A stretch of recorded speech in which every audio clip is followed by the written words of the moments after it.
And welcome to another episode of Sports Talk. As always, this is Irza and Mustafa. Shout out to Italy and Argentina. Well-deserved victories. Well deserved. Lionel Messi finally got his championship. But today's podcast is about the UFC 264, mainly about how dumb Max Kellerman is. Yeah, two fantastic games, penalty shootouts in the Italy and England game. It was absolutely amazing. I was rooting for Italy. And I love Brazil, but great to see Messi break through. But as my brother said... The GOAT. Messi's the GOAT. Okay, yeah. As my brother said, this one's about the UFC and the absolute horrendous, no knowledge commentating by Max Kellerman. I gotta give a shout out to Teddy Atlas, being a boxing coach. He knew what he was talking about. But Max Kellerman, and what we're specifically talking about is when Max Kellerman said that Conor went for the guillotine on Dustin Poirier because he gave up. He thought he couldn't. He said that he thought he couldn't beat him in the stand up in his major way of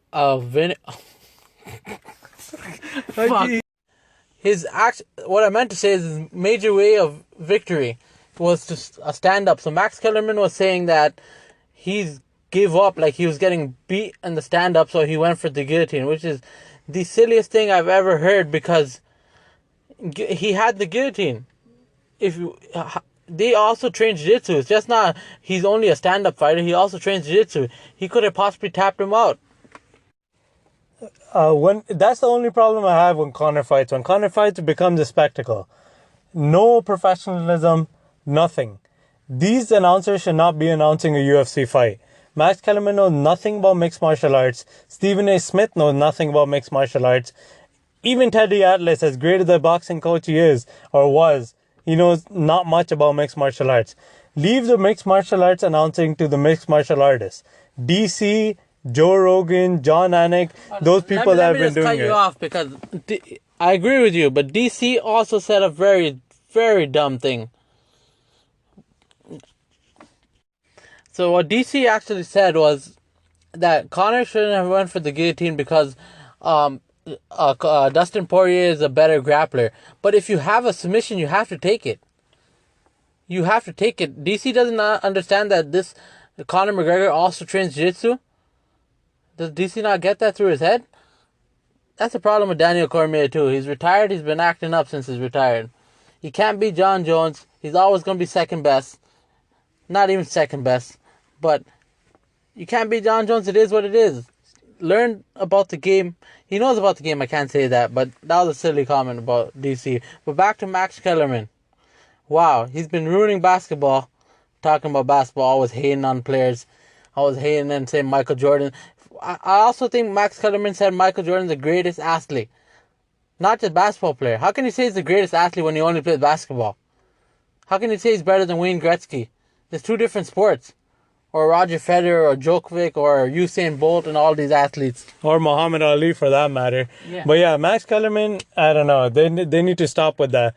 Luckily, Conor only fights once a year now, so you don't have to put up with all the shenanigans. Although I was very excited for the Conor fight. I thought it was a great fight. Unfortunate ending. Dustin Poirier was doing really well. Obviously, hurt him, got him down. Sorry to cut you off, but hopefully Conor recovers. A lot of people have been hating on him. But you don't want to see a fighter end like that, because, they have to provide for their family. So hopefully he recovers and they do the rematch and someone actually wins without injury.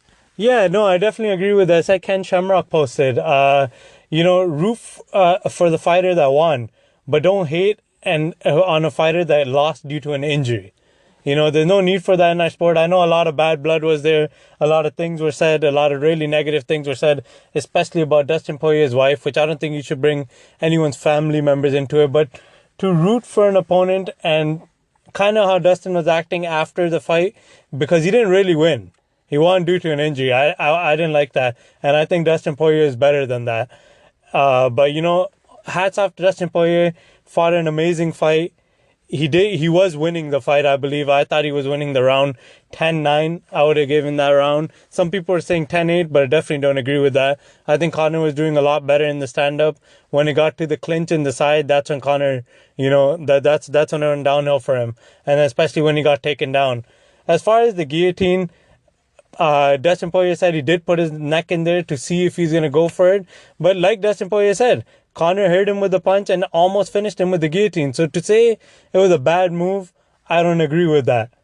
But to say that, yeah, Dustin Poirier is a better grappler, should have taken his chance, I don't know. When you have the guillotine and you can finish someone, I think you go for it. You're a mixed martial artist. He's a mixed martial artist. You're both qualified enough to be good enough on the ground to win, to be good enough on the clinch to win. So I don't know. I think Conor had a good game plan. He was fighting well.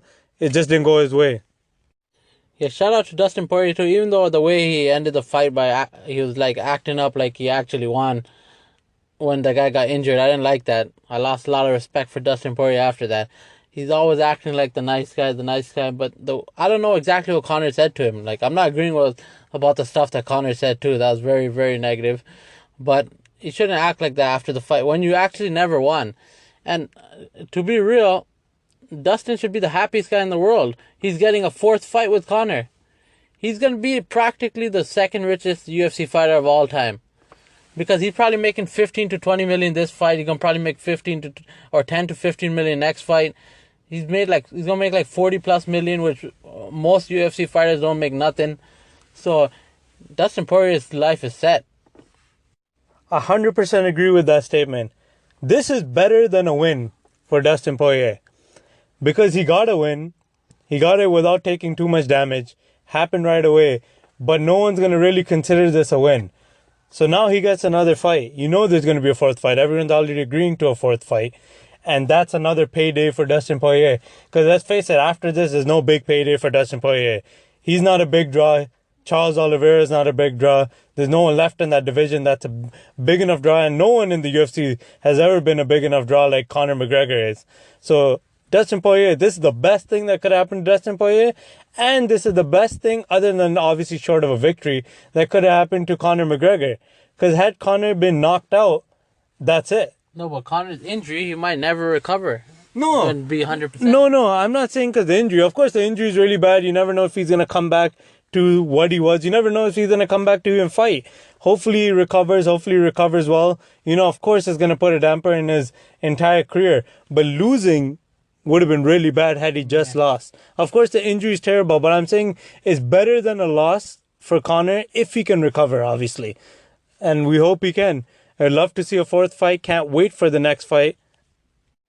And hopefully for the fourth fight, we can see a nice Conor again and a nice Dustin Poirier. Because, I don't want to see none of the shenanigans talking about people's wives. And they turned this whole fight into a spectacle with these social media influencers there. And all these, just it didn't feel like a fight. All these announcers that don't know anything about MMA. Hopefully they can keep it to what it normally is. Love to see the stars out there. Love to see the people Conor brings out. But, it needs to stick to an MMA announcing at least.